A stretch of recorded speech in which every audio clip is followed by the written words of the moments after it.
सहारनपुर समेत उत्तराखंड की कुछ प्रमुख खबरों पर डालते हैं नजर। क्या रहा आज खास।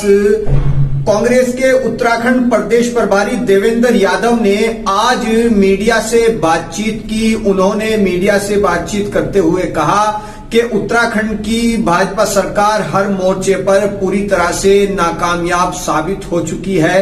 जानिए मीडिया के सवालों पर उन्होंने क्या जवाब दिए।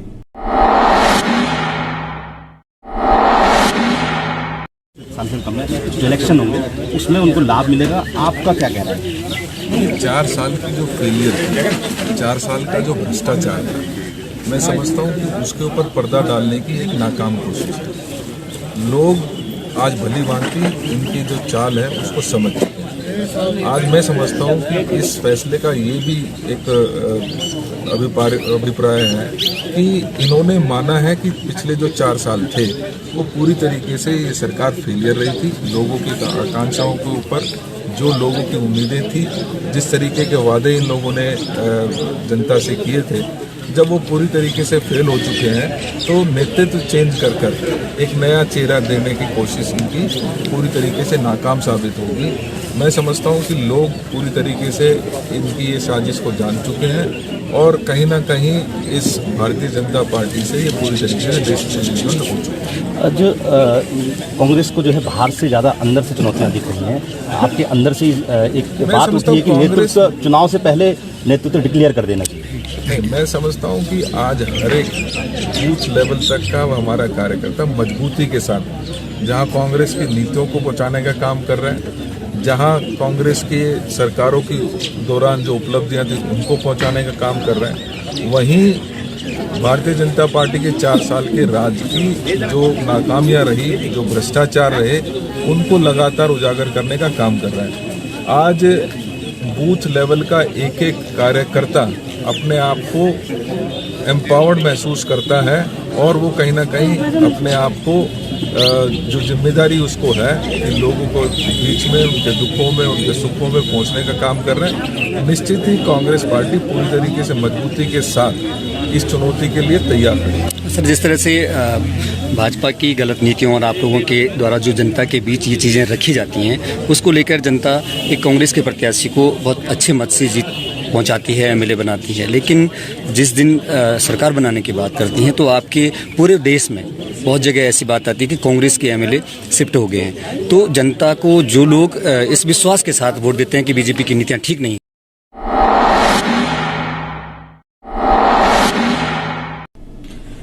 सहारनपुर रेलवे स्टेशन पर आज रेलवे SC/ST एम्प्लॉइज एसोसिएशन द्वारा CTI स्टेशन कार्यालय में बाबा साहब डॉक्टर भीमराव अंबेडकर की फोटो हटाए जाने के विरोध में प्रदर्शन किया गया।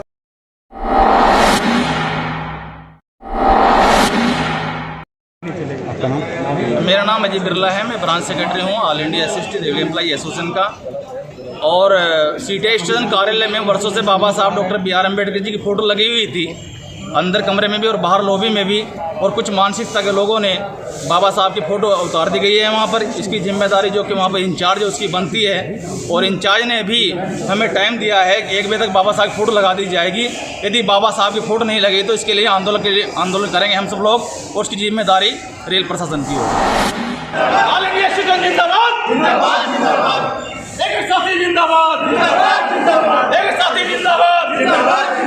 जो हमसे टकराएगा चूर हो जाएगा, जो हमसे टकराएगा चूर हो जाएगा। दलित एकता जिंदाबाद, जिंदाबाद जिंदाबाद, दलित एकता जिंदाबाद, जिंदाबाद जिंदाबाद, मनवादी मुर्दाबाद, मनवादी मुर्दाबाद, मुर्दाबाद, मनवादी मुर्दाबाद, मुर्दाबाद, मनवादी सोच के लोग मुर्दाबाद, मुर्दाबाद, मनवादी सोच के लोग मुर्दाबाद, मुर्दाबाद। जब तक सूरज चांद रहेगा बाबा तेरा नाम रहेगा, जब तक सूरज चांद रहेगा बाबा तेरा नाम रहेगा। दलित एकता जिंदाबाद, जिंदाबाद जिंदाबाद।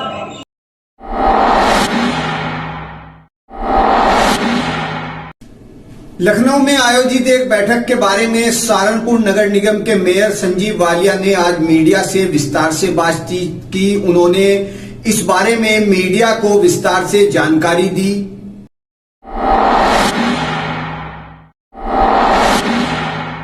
लखनऊ में एक महापौर परिषद की उत्तर प्रदेश महापौर परिषद की एक बैठक रखी गई थी, जिसमें चुनाव प्रस्तावित था उत्तर प्रदेश मेयर काउंसिल का, तो उसमें आदरणीय हमारे उप मुख्यमंत्री दिनेश शर्मा जी भी उस बैठक में आए थे और हमारे शहरी विकास मंत्री आशुतोष टंडन जी भी बैठक में थे। तो सर्वसम्मति से चुनाव ना करा के हमारे बरेली के मेयर हैं उमेश गौतम जी, उन्हें अध्यक्ष और मुझे महामंत्री चुना गया। और निश्चित तौर से जो समस्याएं महापौर को और पार्षदों को जो लगातार जनता के बीच में रहते हैं, उनकी लड़ाई लड़ने के लिए एक कमेटी नियुक्त की गई और उसमें मुझे महत्वपूर्ण जिम्मेदारी मिली है। तो निश्चित तौर से उनकी लड़ाई मजबूती से, पार्षदों की और महापौरों की लड़ाई जो है मजबूती से लखनऊ में लड़ी जाएगी। 74वां संविधान संशोधन और अनेकों ऐसे हैं जो अधिकार महापौर को और पार्षदों को और निगमों को मिलना चाहिए उत्तर प्रदेश में, उसके लिए हम लड़ाई लड़ेंगे और रणनीति हमने तैयार किया कल बैठ के लखनऊ में। और निश्चित तौर से पूरे उत्तर प्रदेश के महापौरों का भी मैं धन्यवाद देना चाहूँगा जिन्होंने ये महत्वपूर्ण जिम्मेदारी मुझे दी है।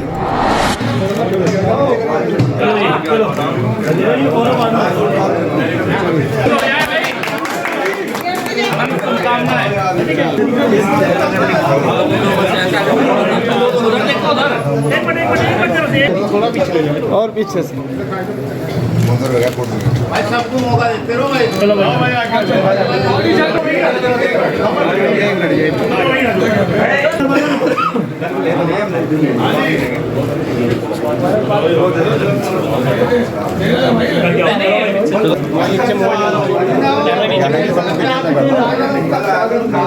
थोड़े पिक्चर कर लो तुम यहाँ के घोड़े पहुँचो ना बस भाई आ भाई बहुत मजा आ